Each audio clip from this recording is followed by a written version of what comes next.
हमारो धन राधा श्री राधा श्री राधा। और फिर ऐसी सादगी मन में आएगी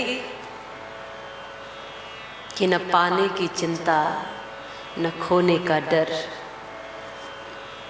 आ गया तो अभिमान नहीं और चला गया तो दुख नहीं। फिर ऐसी एक स्थिरता जीवन में आएगी, ऐसी सादगी और सरलता जीवन में आएगी जहाँ किसी के प्रति द्वेष नहीं होगा, जहाँ किसी से आगे बढ़ने की होड़ नहीं होगी और किसी से पीछे रहने का गम नहीं होगा।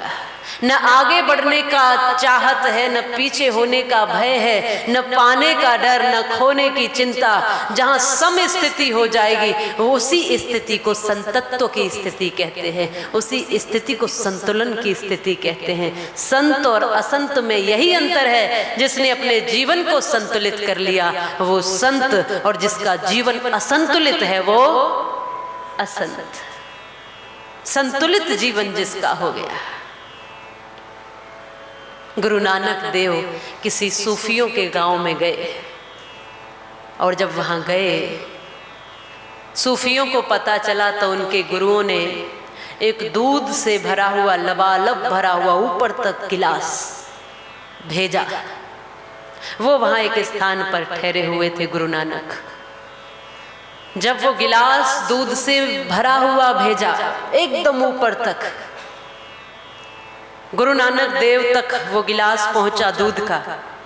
गुरु नानक देव देखकर मुस्कुराए और वहीं पास से एक छोटा सा फूल लिया और वो उस फूल को दूध के गिलास के ऊपर डाल दिया और वापस भेज दिया। शिष्य को ये बात समझ में नहीं आई कि उन सूफियों ने तो दूध भेजा है, आपने फूल दे करके इसी गिलास में डाल करके, इसी दूध के ऊपर डाल करके भेज दिया। आखिर आप क्या कहना चाहते हो? मेरी समझ से परे है आपका विषय। गुरु नानक देव कहते हैं कि सूफियों ने संदेश भिजवाया है कि तुम्हारी यहाँ कोई आवश्यकता नहीं है। जैसे इस दूध के भरे हुए गिलास में, लबालब गिलास में एक बूंद दूध और नहीं समा सकता है, वैसे यहाँ बहुत से संत हैं, इसलिए अब किसी संत की यहाँ इस गांव में आवश्यकता नहीं है। यहाँ आपकी जरूरत नहीं है, क्योंकि उनको लगता था कि ये कोई मठ चाहेंगे, कोई पदवी चाहेंगे, कोई मंदिर चाहेंगे, कोई जगह हथियाना चाहेंगे, कुछ ये हमसे छीनना चाहेंगे, कोई अधिकार चाहेंगे। कुछ दिन रहेंगे फिर हमसे मांगना शुरू कर देंगे, यहाँ जगह दीजिए, आश्रम बनाएंगे, यहाँ शिष्य बनाएंगे, और इसकी कोई आवश्यकता नहीं। यहाँ तो बहुत से पहले से ही संत हैं। उन सूफियों ने संदेश भिजवाया है कि यहाँ बहुत संत हैं, आपकी अब एक और जैसे बूंद नहीं समा सकती, वैसे एक और भी यहाँ संत की आवश्यकता नहीं है। तो मैंने फूल तोड़ करके ऊपर डाला और जैसे फूल इस दूध पर ऊपर ही तैर गया। मैंने ये संदेश भेजा है कि मैं यहाँ बसने नहीं आया हूँ, मैं तो यहाँ रमने नहीं आया हूँ। जैसे ये फूल तिर गया है वैसे मैं भी तिर गया हूँ। तो मैं कोई जगह नहीं चाहता, कोई स्थान नहीं चाहता, कोई आश्रम नहीं चाहता, कोई पदवी नहीं चाहता, कुछ पाना नहीं चाहता। मैं तो रमता जोगी हूँ, मैं तुम पर बोझ बनने नहीं आया, कोई मेरी चाहत नहीं है। गुरु नानक देव ने यह संदेश भेजा कि मैं तो फूल की तरह तिर चुका हूं, अब मुझे कोई स्थान की आवश्यकता नहीं है। जहां मिलता है स्थान वहां बैठ जाता हूं, अब चाहत नहीं है। और संत जहां बैठ जाएं वो स्थान तपस्थली बन जाता है। ऋषि इस ऋषि भूमि में बैठे हैं।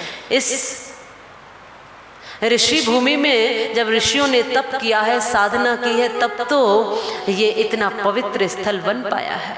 ऋषिकेश, जहाँ ऋषि बैठ गए, जहाँ आश्रम, जहाँ उनका स्थान हो गया, वहाँ मठ बन गया है, वहाँ तीर्थ बन गया, वहाँ पदवी धन्य हो गई, वो स्थान पवित्र हो गया, वो वातावरण सुंदर बन गया। इसलिए संत और असंत के जीवन में बस इतना ही अंतर है। हमको भी अपने जीवन में उस संतत्व को धारण करना। वेशभूषा से सन्यासी बनो न बनो, पर मन से जरूर वैरागी बने रहो। थोड़ा सा वैराग्य मन में जरूर रखो, थोड़ा सा, ये आवश्यक है, समय के अनुसार जरूरी है।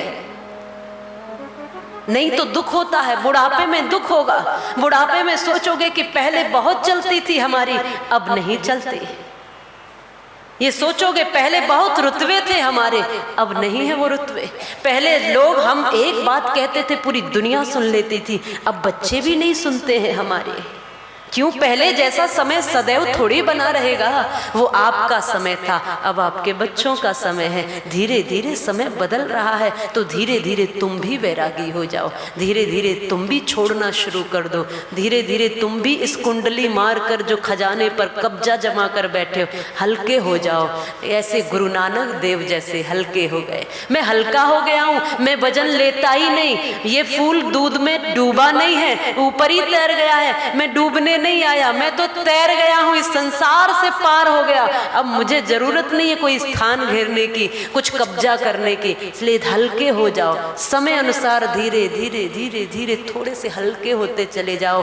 मन के बोझ, भीतर के बोझ, भीतर की जिम्मेदारियां, जवाबदारियां सब समर्पित करते चले जाओ। अपने बच्चों को संभालने के लिए जिम्मेदार बनाते जाओ और आप धीरे धीरे तिरते जाओ, उस फूल की तरह हल्के होते जाओ। फिर देखना, फिर दुख नहीं होगा। फिर कोई सुने या ना सुने दुख नहीं होगा, कोई माने या ना माने दुख नहीं होगा। अभी तो हम खुद की ही नहीं मान पाए, अभी तो मन के चलाए ही चल पाए। जब हम ही अपने आप को नहीं संतुलित कर पाए तो हम कैसे उम्मीद करते हैं कि दुनिया हमारी सुनेगी। अभी तो हम ही उन्हीं राग रंगों में फंसे हुए हैं। इसलिए कहा धीरे धीरे अलग हो जाइए, धीरे धीरे अलग हो जाइए, कोई कष्ट नहीं होगा। फिर ये कष्ट इसीलिए है कि जमा करके बैठे हो, नाव तट से बंधी लहरों की मनमानी न हो। किनारे पे हमने नाव बांधी हो, नाव तट से बंधी लहरों की मनमानी न हो, और नाव को उस पार जाने में परेशानी न हो। और देख माझी याद रखना कोई नादानी न हो, और नाव तो पानी में हो पर नाव में पानी न हो। नाव तो पानी में हो, आप संसार में रहिए, पानी में नाव चले तो चले, मत नाव में पानी आने दो। और संसार में बेशक मन जाए, मन में संसार न आने दो। दुनिया में ही जीना है, जीना तो दुनिया में, छोड़ना क्या है। न घर भूलो न जग छोड़ो, कर्म करो जिंदगानी में, और रहो दुनिया में तुम ऐसे कमल रहता है पानी में। छोड़ना तो कुछ भी नहीं है, छूट जाए ऐसा स्वभाव बना लेना है। छोड़ने का प्रयास करोगे तो कष्ट होगा, और कई बार छोड़ भी दोगे तो अहंकार आ जाएगा। मैं घर छोड़कर आ गया हूँ, मैं वानप्रस्थ में आकर रहता हूँ, मैं बड़ा वैरागी हूँ, मैंने बच्चों को इतने दिन से नहीं देखा, मैंने ऐसा छोड़ दिया, वैसा छोड़ दिया, पैसा छोड़ दिया, न जाने कैसा कैसा छोड़ दिया। उसके बाद भी आश्रम में रहकर भी अहंकार आ सकता है।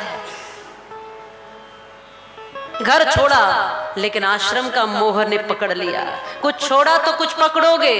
इसलिए छोड़ना ना पड़े, अपने आप छूट जाए, ऐसी ऐसी अवस्था धीरे से ही बनाना शुरू कर दो, समय से ही बनाना शुरू कर दो, ये स्थिति बन जाए। और परमात्मा को पकड़ना शुरू कर दो, उसको भीतर बुलाना, उसको अपने नजदीक लाना शुरू कर दो।